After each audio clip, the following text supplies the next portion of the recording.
अनेक लोगों ने, चाहे किसी भी वर्ण या समाज से संबंधित हो, उन्होंने अपना जीवन भगवत भक्ति में व्यतीत किया। ये संत और इनकी जीवन गाथाएं आज भी लोगों की ईश्वर की कृपा और अटूट विश्वास से होने वाले चमत्कारों पर यकीन करने को विवश कर देती है। इनके गुण आज भी हमें भक्ति की शक्ति का आभास करवाते हैं। हम जब भक्ति की बात करते हैं तो वो भाव प्रधान होती है। भाव न ऊंच नीच का भेद जानते हैं, न स्त्री पुरुष का।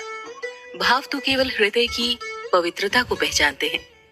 भारत के पुरुष प्रधान समझे जाने वाले समाज में कई स्त्रियों ने ऐसे विलक्षण उदाहरण दिए हैं जो आज भी अविस्मरणीय हैं और उल्लेखनीय भी हैं। ऐसी एक भक्त शिरोमणि है, अद्वितीय कृष्ण भक्त मीरा, जिन्हें सम्मान से सब मीराबाई कहते हैं। उनकी भक्ति की अनेक परीक्षाएं हुई, उन पर अनेक सवाल उठाए गए, मगर अपने आराध्य पर से उनका विश्वास कभी नहीं डिगा। अपने अटूट विश्वास के कारण ही वे हर मुश्किल से पार हुई। मीराबाई का जीवन अनेक मायनों में शिक्षा देने वाला और प्रेरणा स्रोत रहे।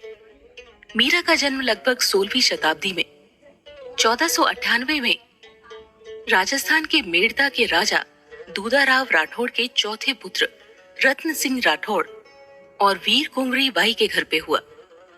उनके दादा राव दूधाजी स्वयं बड़े भक्त थे, अतः वह अक्सर उनके दादाजी के पास आने वाले संतों के सानिध्य में रहती और सत्संग में रहती। इस तरह बाल्यकाल में ही उनके मन में भक्ति के संस्कार का बीजारोपण हो गया था। एक बार मीरा अपने माता पिता के साथ मेला देखने गई तो वहां कान्हा की मूर्ति देखकर उसे लेने के लिए मचल उठी। पिता ने भी बाल मन का भोलापन जानकर उन्हें दिला दी और साथ ही ये भी कह दिया, ठाकुर को घर तो लेकर जा रही हो, मगर इन्हें खिलौना समझना नहीं, इनकी सेवा करना। उस समय तो मीरा ने उनकी बात सुनकर हामी भर ली और कान्हा की वो मूरत अपने कक्ष में रख ली, मगर कुछ दिन में वो भूल गई। कुछ दिन पश्चात उनके पड़ोस से बारात जा रही थी। सब स्त्रियां अपने झरोखे से देख रही थी। बारात देखकर मीरा ने अपनी माँ से पूछा, माँ, ये घोड़े पर कौन बैठा है? माता ने बताया, वो दूल्हा है जो अपनी दुल्हन लेने के लिए जा रहा है। तब मीरा ने भोलेपन से पूछा, माँ, मेरा दूल्हा कौन है? पहले तो उनकी माता ने बात को टालने की कोशिश की, परंतु मीरा के बार बार पूछे जाने पर उन्होंने पास रखी कान्हा जी की मूर्ति मीरा की झोली में डालते हुए कहा, ले, ये है तेरा दूल्हा। बस यही वो पल था जिसने मीरा की जीवन की दिशा बदल दी। उसी क्षण से उन्होंने कान्हा को अपना पति मान लिया और उसी भाव से उन्हें अपना ठाकुर मानकर प्रेम भाव से उनकी सेवा करने लगी। वो सारा दिन उनसे बातें करती और फिर खुद ही बातों का जवाब भी देती। जहां जाती अपने ठाकुर जी को अपने साथ लेकर जाती। बचपन में सबने इसे उनकी बाल सुलभ भावना माना और उनकी भक्ति को संस्कार माना और सहज भाव से स्वीकार किया, परंतु उन्होंने मीराबाई की भक्ति में छिपे प्रगाढ़ प्रेम का आभास नहीं किया था। मीरा के बड़े होने पर उनका विवाह चित्तौड़ के महाराणा सांगा के पुत्र राजा भोजराज से तय हुआ। मीरा ने इसका काफी विरोध किया और यही कहती रही कि वे कृष्ण से प्रेम करती है और उन्हें ही अपना पति मानती है। मीरा की सखियां जब उन्हें राजा जी से विवाह के लिए मनाती तो मीरा कहती, ऐसे बर को क्या करूं जो जन्मे और मर जाए? बर वारिये गोपाल जी, मारो चुड़लो अमर हो जाए। आखिर मेड़ता और मेवाड़ के राजनीतिक संबंध सुधारने के लिए अंततः 1573 में उनका विवाह भोजराज के साथ कर दिया गया। जब माता वीर कुंवरी बाई जी दहेज का सामान रखवा रही थी, उन्होंने देखा मीरा उदास थी। उन्होंने पूछा, क्या बात है मीरा, कुछ चाहिए? मीरा व्याकुल होकर बोली, देरे माई माँ को गिरधर प्यारे, चरण की आन करता हो और ना दे मणिलाल, ना तो सारो परिवार सारो, मने लागे मानो काल, मीरा का प्रभु गिरधर नागर, छवि बसा भई निहाल। मीरा की माता जानती थी कि मीरा एक पल भी अपने ठाकुर की मूर्ति के बिना नहीं रह सकती, अतः उन्होंने मीरा की पालकी में उनके साथ ही उनके गिरधर भी विराजमान कर दिए। भक्त को भी भगवान से अधिक और क्या चाहिए। मीरा अपने गिरधर के साथ ही ससुराल पहुंची। उनकी सास उनके अनुपम रूप को देखकर बहुत प्रसन्न हुई। कहते हैं जब उनकी सास ने ससुराल पक्ष के कुलाचार के अनुसार उन्हें देवी पूजा के लिए आने को कहा तो मीरा ने ये कहकर मना कर दिया कि वो गिरधर के सिवा किसी और देव के सामने नहीं झुकेगी। उनकी ननद उदा ने भी समझाया, मगर वो नहीं मानी। जब सखियों ने उन्हें समझाया कि ये पूजा सुहाग की रक्षा के लिए है, तो वो बोली, मेरा सुहाग तो अमर है, जिसे अपने पर शंका हो वो गिरधर को छोड़कर देव पूजा कर ले। कई स्त्रियों ने उनकी इस बात का बुरा भी माना, किंतु कई लोग मीरा की निष्ठा देखकर हैरान थे। राजा भोजराज जब मीरा के पास गए तो मीरा ने उनसे अपने कृष्ण प्रेम की बात कही। पहले तो वो बहुत नाराज हुए, मगर बाद में मीरा की निश्चल और सरल हृदय भक्ति देखकर उन्होंने इस सत्य को स्वीकार कर लिया। फिर भी वे जब भी मीरा को देखते, उनके अनुपम रूप, उनकी सादगी पर मोहित हो जाते। मीरा का अधिकतर समय तो कृष्ण सेवा में ही बीतता था, फिर भी एक अच्छी मित्र की तरह भोजराज का सत्कार और सेवा करती और उन्हें प्रसन्न रखती। भोजराज स्वयं भी साहित्य प्रेमी थे। मीरा की पद रचना से उन्हें बड़ा हर्ष होता। वे मीरा के भक्ति गीतों में मीरा के भावों की प्रगाढ़ता को समझने लगे थे। इसीलिए उन्होंने मीरा के लिए महल में ही कृष्ण मंदिर का निर्माण करवा दिया था। उनकी अनन्य भक्ति साधना का सम्मान करते हुए राजा भोजराज ने मीरा पर कभी एक पति होने का अधिकार नहीं जताया और कुछ समय बाद मीरा से ही अनुमति लेकर दूसरा विवाह कर लिया, जिसके लिए मीरा ने बड़े प्रसन्न होकर सहमति दे दी थी, क्योंकि उन्हें पहले से इस बात की ग्लानि थी कि वे राजा के प्रति एक पत्नी का कर्तव्य पूरी तरह से नहीं निभा पा रही हैं। कहते हैं स्वयं मीरा ने ही उनकी दुल्हन का स्वागत किया था। जब राजा भोजराज के प्रति अपने दायित्व से मुक्त होकर मीरा अपना सारा समय कृष्ण सेवा में व्यतीत करती। अब मीरा का सारा समय कृष्ण आराधना और साधुओं के सत्संग में बीतने लगा। मीरा की भक्ति अब अपने चरम पर पहुंचने लगी थी। वह अक्सर भाव विभोर हो जाती, कभी खुद ही हंसती, कभी रो देती। वे अक्सर कई दिन तक बिना खाए पिए प्रेम समाधि में बैठी रहती, जिससे उनका शरीर काफी कमजोर हो गया। राजा जी ने जब वैद्य को बुलाया तो मीरा बोली, हेरी, मैं तो प्रेम दीवानी, मेरा दर्द ना जाने कोई। सूली ऊपर सेज हमारी, कैसे साणा होए। गगन मंडल पे सेज पिया की, कैसे मिलना होए। घायल की गति घायल जाने, कीचड़ लाई होए। किसी भी वैद्य के पास भला अलौकिक प्रेम विरह के दर्द की दवा कहाँ से आती। वैद्य भी लाचार से दिखते रहे तो मीरा ने उनसे कहा, ना तो नाव का मासू तणक न तोड़ियो जाए, पाड़ा जो पीली पड़े, लोग कहे पिंड रोग। जाने लावण्या महे किया रे राम मिलन का जोग। बाहर वैद बुलाए रे, पकड़ दिखाई मारी बाँ। मूरख वेद नहीं जानियो, कसक कले जो मोए। जाओ वेद घर आपने रे, मारी नाव न ले। मैं तो दासी विरह की रे, काहे औषध दे। मारो नाता नाम को, और न नाता कोई।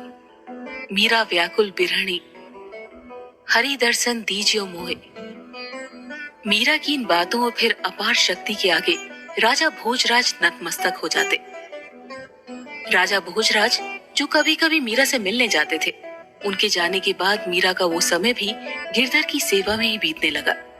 अक्सर संत जन उनके मंदिर में आते या वो ही साधुजनों की कीर्तन मंडली में चली जाती।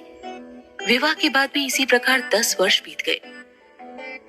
संवत 1580 में युद्ध में घायल होने के बाद राजा भोजराज का देहांत हो गया।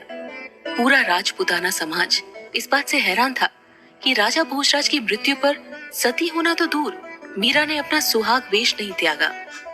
महल में भी इस बात की चर्चा हुई और सबने मीरा से कहा, मगर मीरा हमेशा यही कहती रही कि मेरे पति तो मेरे गिरधर गोपाल हैं, इसीलिए वो अपना चूड़ा नहीं उतारेंगी।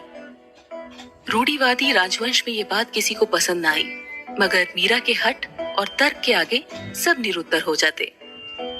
कुछ वक्त के बाद महाराणा सांगा भी परलोक सुधार गए और राजगद्दी मीरा के देवर विक्रमजीत को मिल गई। राणा विक्रमजीत को मीरा का रहन सहन, साधु संतों का वक्त बेवक्त, बिना रोक टोक महल के अंदर आना पसंद नहीं था। उन्होंने कई बार मीरा को ये सब रोकने का संदेश भेजा। चंपाबाई और कर्माबाई नामक 2 दासियों को भी इसी उद्देश्य से मीराबाई के पास भेजा गया था। कई बार उनकी ननद उदा ने भी समझाया, मगर मीरा का प्रेम कम होने के बजाय बढ़ता ही चला गया। मीरा सब समझाने वाली सखियों से यही कहती, बरजी मैं काहू की न रहूं। सुन रही सखी, तुम चेतन होके मन रही बात कहूं। साधु संगत का हरि सुख ले, जग से मैं दूर रहूं। तन धन मेरा सभी जाओ, भल मेरी सही लहूं। मन मेरी लाग्यो समरण सेती, सबका मैं बोल सहूं। मीरा के प्रभु गिरधर नागर, सतगुरु सरगहूं। इन पर सब सखियों ने फिर से समझाते हुए कहा, हम आपका प्रेम सच मानते हैं। आप अपने मंदिर में ठाकुर जी की सेवा में रहो तो भी समझे, मगर राजपुताना की स्त्रियां इस तरह से दिन रात साधुओं की मंडली में रहना और नाचना गाना तो स्वीकारना कठिन है बाई जी। तभी मीरा ने कहा, सिसोदियो रूठियो तो मारी क्या कर ली सी, माँ तो गुण गोविंदा गासिया हो माए। राणा जी रूठियो तो वारो देश रखासी, हरि जी रूठिया किए जासिया हो माए। मीरा की निष्ठा देखकर सखियां, यहाँ तक कि ननद उदा भी प्रेम के दर्द से अछूती न रही। वो सब मीरा की तड़प को महसूस कर पा रही थी। इस बात से राणा विक्रमजीत का क्रोध और ज्यादा बढ़ गया। अब वो हर बार कोई न कोई जतन करते कि या तो मीरा इस भक्ति मार्ग से हट जाए या फिर मर जाए, मगर उन्हें किसी भी कीमत पर मीरा का संतों के साथ मिलना और नाचना गाना स्वीकार्य नहीं था। ऐसी सोच के कारण उन्होंने मीरा को बहुत तरीकों से मारने की कोशिश की। एक बार उन्होंने मीराबाई के पास एक टोकरी में जहरीला काला नाग बंद करवा कर भेजा और कहलवाया, इसमें शालीग्राम है, आप ही सेवा करो। मीरा ने प्रेम से वो टोकरी ले ली और जब खोली तो देखने वाले सब हैरान रह गए। उसमें सच में फूलों के बीच में एक अद्वितीय शालीग्राम रखा हुआ था। मीरा भगवत दर्शन कर खुशी से नाचने लगी। मीरा मगन भई हरिगुण गाए, सांप पिटारा राणा भेजिया, मीरा हाथ दिया जाए। नहाए धोए जब देखने लगी, शालग्राम गई पाए। मीरा के प्रभु सदा सहाय, राखे विघ्न मिटाए। भजन भाव में मस्त डोलती, गिरधर पे बलि जाए। राणा विक्रमजीत को जब ये बात पता चली तो वो भी अचंभित हो गए, मगर फिर उन्होंने इसे अपनी हार समझा। उनका अहंकार और क्रोध बढ़ता चला गया। उन्होंने इस तरह के अनेक प्रयास किए कि किसी तरह से तो मीरा का विश्वास टूटे या वे मर जाएं, किंतु मीरा की श्री कृष्ण की अनन्य भक्ति और विश्वास सदा उनकी रक्षा करता रहा। मीरा कहती थी, भगवान अपने भक्त का अहित नहीं होने देते, किंतु मीरा नहीं चाहती थी कि उनके परिजन किसी भी कारण किसी अपराध के भागी बने। अतः उन्होंने तुलसीदास जी को पत्र लिखा, स्वस्ति श्री तुलसी गुणभूषण देश हरण गोसाई, बाहरी बार प्रणाम करूं अब हर को शोक समुदाय। घर के स्वच्छंद हमारी जेंद, सबने उपाधि बढ़ाई, साधु संग अरु भजन करत मोहि देत क्लास महाई। सो तो अब छूटने नाही क्यों हूं, लागी लगन बरिहाई। बाल पड़े में मीरा किन्हीं गिरदन लाल बिताई। मेरे मात तात सम तुम हो, हरि भक्तन सुखदाई। मौका कहा उचित करीबो, अब सो लिखी समुझाई। अर्थात, हे तुलसीदास जी, मैं मीरा आपको प्रणाम करके आपसे निवेदन करती हूँ कि मेरा दुख का निवारण कीजिए। मेरे परिवारजनों को मेरा साधु संग पसंद नहीं है और भक्ति मार्ग से हटाने के लिए अनेक प्रकार के कष्ट देते हैं। मैंने बालपन से ही गिरधर गोपाल को अपने पति रूप में स्वीकार कर लिया था और अब उनसे विमुख नहीं हो सकती। आप भक्त शिरोमणि हैं, मेरे माता पिता के समान पूजनीय हैं, अतः आप बताएं कि मैं क्या करूं। मीरा ने अपनी व्यथा लिखकर भिजवाई और जवाब की प्रतीक्षा करने लगी। हर बीतते दिन के साथ उनका भजन बढ़ता ही गया। वे जब संत मंडली में रहती थी तो कब भजन की धुन में मगन होकर नाचने लगती, उन्हें होश ही न रहता। ये सब उनके समाज के लोगों के लिए असहनीय होता जा रहा था। एक बार किसी ने राणा विक्रमजीत से शिकायत कर दी कि जो मीरा दिन भर वीरन बनती है ना, उन्हीं मीरा के कक्ष से रात को किसी पुरुष की आवाज आती है। ये सुनकर राणा जी के क्रोध की कोई सीमा न रही। उन्होंने इस सत्य पर सहज ही विश्वास कर लिया और उनकी सत्यता का प्रमाण पाने के लिए तलवार लेकर मीरा के महल में चले गए। उनके कक्ष का दरवाजा बंद था और अब इसे राणा का हठ संकल्प कहो या प्रभु की लीला, भीतर से किसी पुरुष की आवाज आ रही थी। राणा जी ने किवाड़ खुलवाया तो देखा मीरा तो समाधि में लीन थी। उन्होंने मीरा से पूछा, कौन था वहां? मीरा ने यही कहा, मैं तो केवल अपने गिरधर को पुकारती हूँ, उनके सिवा और कौन हो सकता है? इस जग में श्री कृष्ण के सिवा किसी और का कोई अस्तित्व हो तो ही आए। राणा को यकीन न हुआ। उन्होंने सारे महल को खोजा पर कोई मिला ही नहीं। कोई होता तो ही मिलता ना। राणा जी क्रोध और अहंकार से भरे थे। उन्हें ना हरि मिले न मीरा की बातों की गंभीरता समझ आई। वो लज्जित होकर लौट गए। हर बार राणा विक्रमजीत उन्हें मारने की कोशिश करते और हर बार कोई न कोई चमत्कार मीरा की रक्षा करता। इन चमत्कारों की चर्चा सारे नगर में होने लगी। जो भी इनके बारे में सुनता मीरा की भक्ति का कायल हो जाता और स्वयं भी उसी प्रेम की भावना से भर जाता। इतने में तुलसीदास जी ने मीरा के पत्र के जवाब में एक और अति प्रसिद्ध पद लिख कर दिया।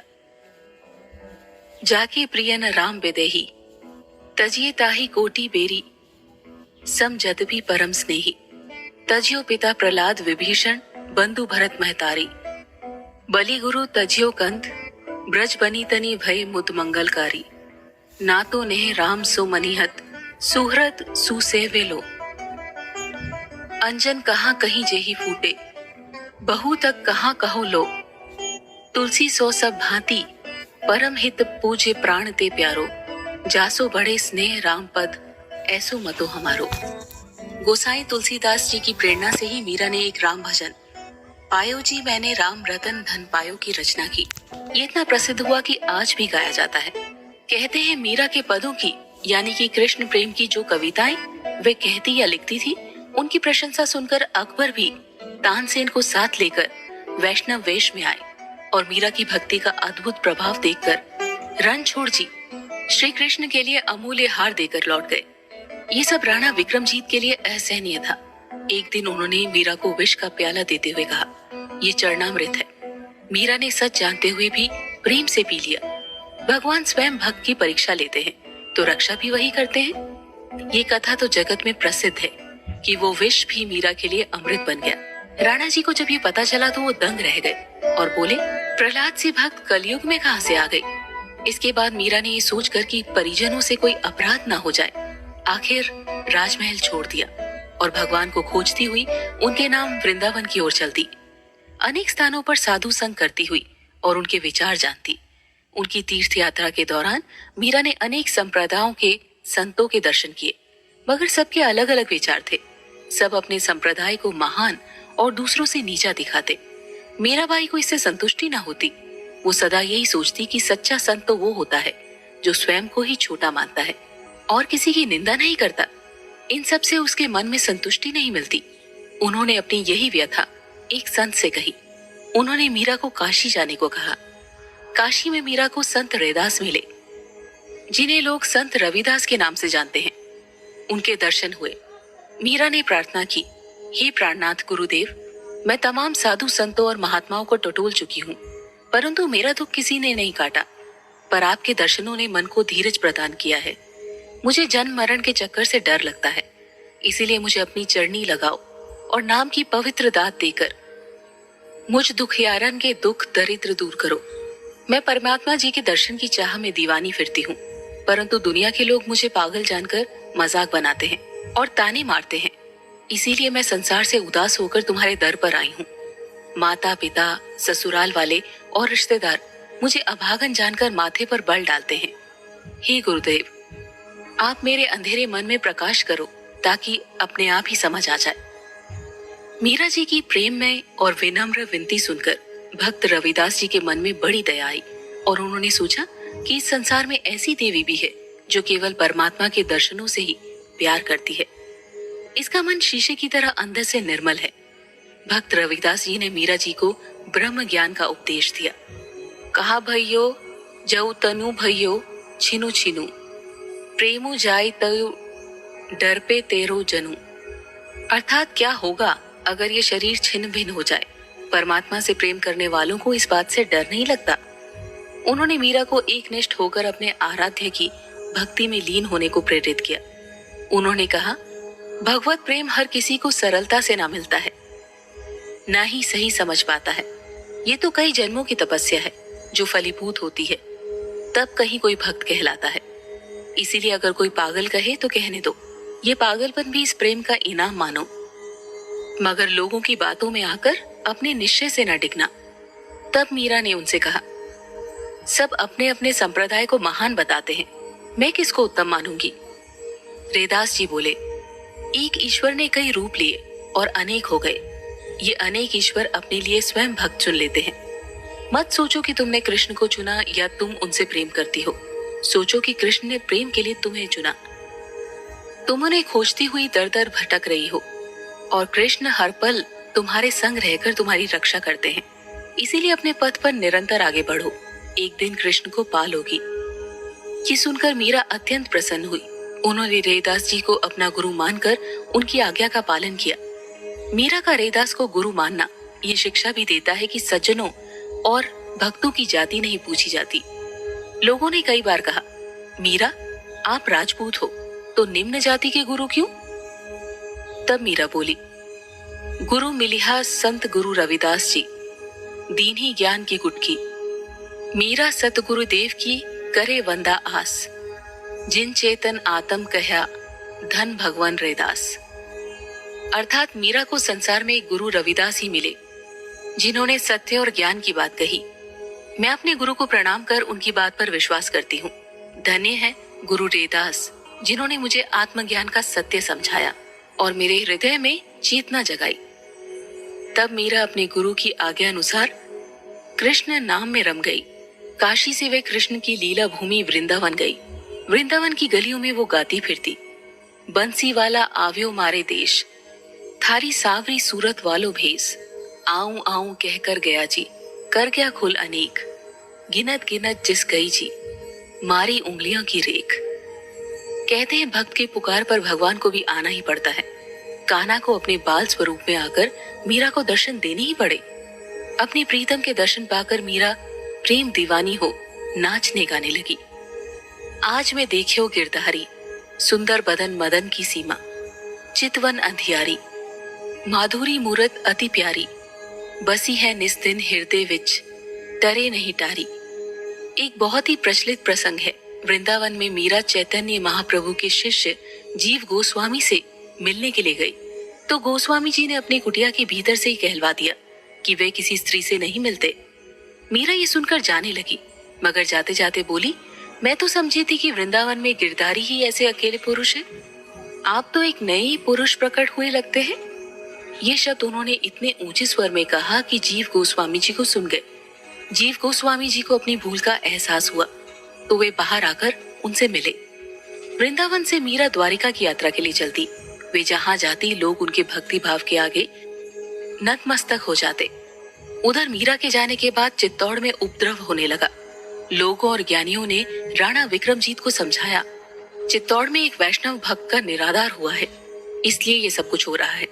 जब राणा विक्रमजीत ने निश्चय किया कि वो मीराबाई से क्षमा मांगकर उन्हें सादर वापस लेकर आएंगे, तब मीराबाई की खोज में द्वारका तक गए और उनसे वापस आने का अनुरोध किया, किंतु मीराबाई ने ठाकुर जी का नाम छोड़कर जाने से मना कर दिया।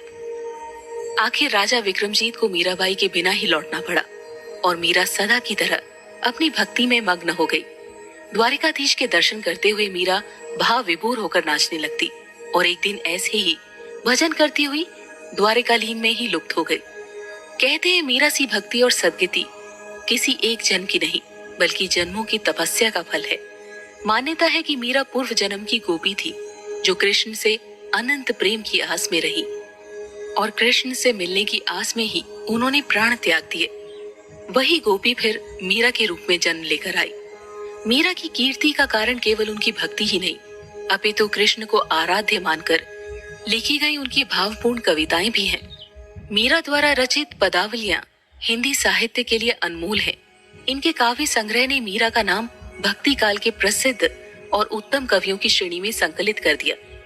सगुण भक्ति धारा में श्री कृष्ण को आराध्य मानकर की गई इनकी कविताएं आज भी पढ़ने वालों के मन को भाव विभोर कर देती हैं। इनके पदों में अद्भुत सहजता है, आत्मसमर्पण का भाव है जो माधुर्य गुण से परिपूर्ण है। मीरा ने बड़े सहज और सरल शब्दों में अपनी प्रेम पीड़ा को कविता में व्यक्त किया है। इन काव्यों में भाषा की विविधता भी दिखलाई देती है।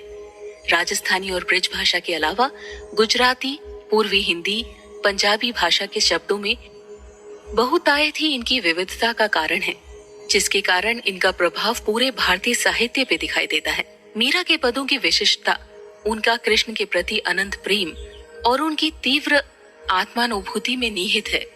मीरा की रचनाओं में प्रेम में संयोग यानी मिलन और वियोग यानी विरह दोनों पक्षों की सुंदर अभिव्यक्ति है।